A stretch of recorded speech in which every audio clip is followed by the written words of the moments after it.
சாய்ராம்.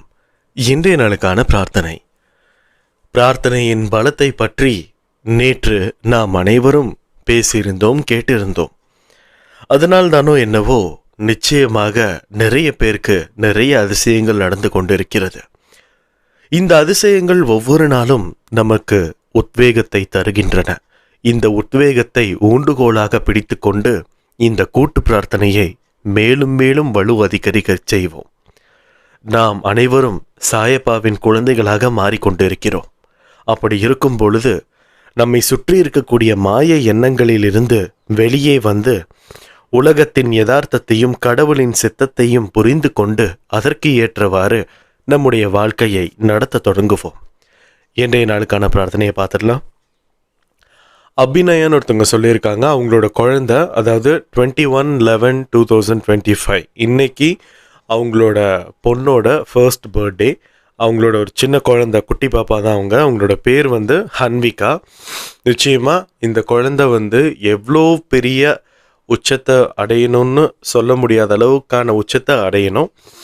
இந்த பொண்ணு என்னென்னலாம் பண்ணணும்னு நினைக்கிறாங்களோ ரொம்ப தைரியமாக பண்ணணும், யாருக்கும் பயப்படக்கூடாது. அதுவும் இல்லாமல் எல்லா விதமான பெரியவங்களுக்கும் மரியாதை கொடுத்து ஒரு நல்ல பண்போட வாழணும் இந்த குழந்தை. நிச்சயமாக இந்த பொண்ணு ஏதாவது ஒரு சாதனை கண்டிப்பாக பண்ணணும்னு சொல்லி நம்ம சாயப்பா கிட்ட வேண்டிக்கலாம். இந்த குழந்தைக்கு இன்னைக்கு சாயப்பா நேரில் சென்று ஆசீர்வாதம் கொடுக்கணும்னு சொல்லி நம்ம சாயப்பா கிட்ட வேண்டிக்கலாம். அடுத்ததாக கோமதி, அவங்க என்னன்னா நெக்ஸ்ட் வீக் ஷீரடி போகிறாங்க. ஸோ அவங்களோட ஒரு சைல்டுக்கு, அந்த ஷீரடிக்கு போகிறவங்களோட ஒரு குழந்தைக்கு மட்டும் டெங்கு ஃபீவர்னு சொல்லியிருக்கிறாங்க. அவரோட பேர் ரூபேஷ். ஸோ சாயப்பா இவங்க கூடவே இருந்து அந்த டெங்கு ஃபீவர் எல்லாம் கம்ப்ளீட்டாக க்யூர் பண்ணி அடுத்த வாரம் நல்லபடியாக ஷீரடிக்கு போகணும்னு சொல்லி நம்ம கண்டிப்பாக பிரார்த்தனை வச்சுக்கலாம். ஏன்னா ஷீரடிக்கு போகிறது நிறைய பேர்த்துக்கு ஒரு பெரிய கனவாக இருக்குது. இந்த ஒரு விஷயத்தினால அந்த ஷீரடி பயணம், ஷீரடி விஜயம் கெட்டவே கூடாது. அதனால் சாயப்பா உடனே இருந்து அந்த காய்ச்சலை குறைச்சி அந்த குழந்தைக்கு எந்த விதமான பாதிப்பும் கொடுக்காம நல்லபடியாக கோயிலுக்கு போயிட்டு வரணும்னு சொல்லி நம்ம சாயப்பா கிட்ட வேண்டிக்கலாம். அடுத்ததாக ராம்கிஷி, இவங்களுக்கு என்ன பிரச்சனைன்னா கண்ணு ஒரு நாள் ரொம்ப செவந்திருக்குது. அப்புறம் டாக்டர்கிட்ட போய் பார்த்ததுக்கு என்ன சொல்லியிருக்காங்கன்னா, ஒரு 2-3 நாள் மட்டும் நான் உங்களுக்கு மருந்து எழுதி கொடுக்குறேன், அதுக்கப்புறம் சரியாயிடும் அப்படின்னு சொல்லியிருக்காங்க. ஆனால் அந்த 2-3 நாள் கழிச்சுமே அவருக்கு சரியாகல. அது மூலமாக அவருக்கு எதையுமே பார்க்க முடியாத அளவுக்கு அந்த பிரச்சனை வந்திருக்கு. இது மூலமாக வேற ஒரு ஸ்பெஷலிஸ்ட் கிட்ட போய் பார்த்தா மூளையிலேருந்து போகக்கூடிய நரம்பில் ஒரு சிக்கல் இருக்குது அப்படின்ற மாதிரி சொல்லியிருக்காங்க. இந்த ஒரு விஷயத்தினால இவங்களால வேலைக்கும் போக முடியாமல் அந்த சம்பளம் குறைஞ்சி வரதுனால பொருளாதாரமாகவும் பல சிக்கலில் இருக்கிறார்கள். அதனால இவருக்கு எந்த விதமான பிரச்சனையாக இருந்தாலும் சாயப்பா அதை நிவர்த்தி பண்ணி கொடுக்கணும்னு சொல்லி நம்ம சாயப்பா கிட்ட வேண்டிக்கலாம்.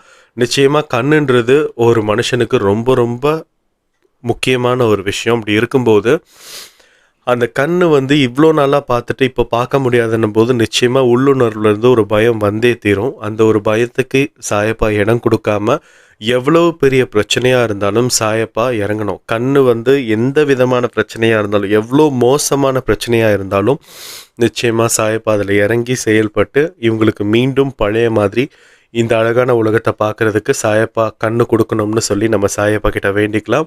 அது மூலமாக இவங்களுக்கு பொருளாதார வீழ்ச்சி அடைஞ்சிருக்கு.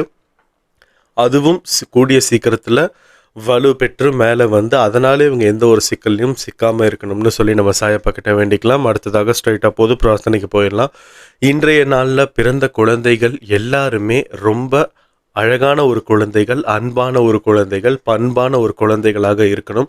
சமூகத்திற்கு எந்த விதமான சீர்கேடுகளும் வராமல் இருக்கணும். நான் ஏன் இதை திருப்பி சொல்கிறேன் அப்படின்னா, ஏன்னா இன்னைக்கு பிறக்கக்கூடிய குழந்தைகள் தான் இன்னும் ஒரு 20-25 வருஷத்துக்கு கழிச்சு ஏதாவது ஒரு சம்பவம் பண்ணுறதுக்காக ரெடி ஆகுறாங்க. அப்படி இருக்கும்போது அந்த மாதிரியான ஒரு விஷயம் நிச்சயமாக யாருக்குமே நடக்கக்கூடாதுன்னு நம்ம எல்லாருமே நினைக்கிறோம். அதனால இந்த பிறந்த குழந்தைங்களுக்காக நல்ல வழியில், நல்ல பண்போடு, நல்ல மரியாதையுடன் சமூகத்திற்கு சீர்கேடு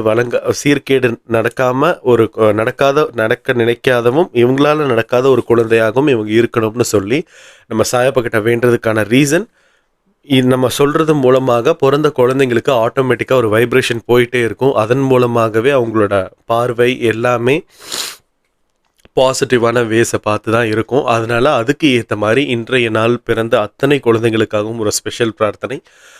அது மட்டும் இல்லாமல் எத்தனையோ குழந்தைகள் வந்து இன்னைக்கு பர்த்டே செலிப்ரேட் பண்ணியிருப்பாங்க, எத்தனையோ பெரியவர்கள் பர்த்டே செலிப்ரேட் பண்ணியிருப்பாங்க, எவ்வளோ பேர் வெட்டிங் டே செலிப்ரேட் பண்ணியிருப்பாங்க. எல்லாருக்குமே எந்த விதமான தேவைகள் இருக்கோ அத்தனை விதமான தேவைகளும் சாயப்பா நியாயமான வழியில் நிறைவேற்ற வேண்டும்னு சொல்லி நம்ம சாயப்பா கிட்ட வேண்டிக்கலாம்.